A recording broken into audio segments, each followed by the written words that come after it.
This is Cho Sung-min, isang detective sa Korea but not the detective na alam natin kasi ang work niya ay isang cat detective.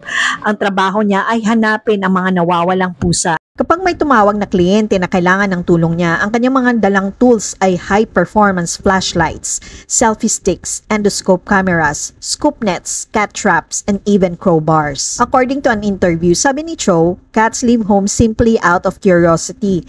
The outside world is a mysterious to cats, unlike dogs which are walked every day. Cats are very timid. The moment they step outside, they experience a mental breakdown.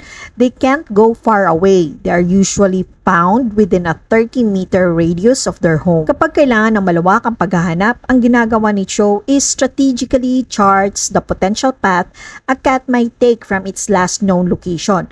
What he does is to follow the route na may walls because cats love pressing their body against walls and tend to navigate along them. As a tip to cat parents na nawala ng cats, ito ang suggestion niya.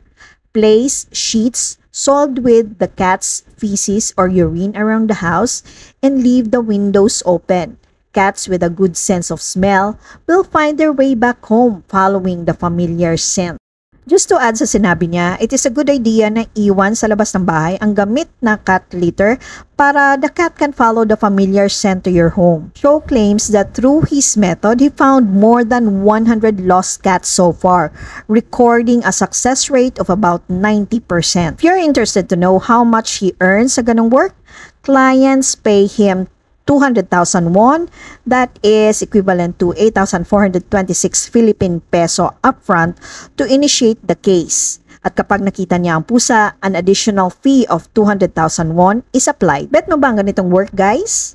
Wala pa atang ganito sa Pilipinas. Thank you for watching. See you in the next video.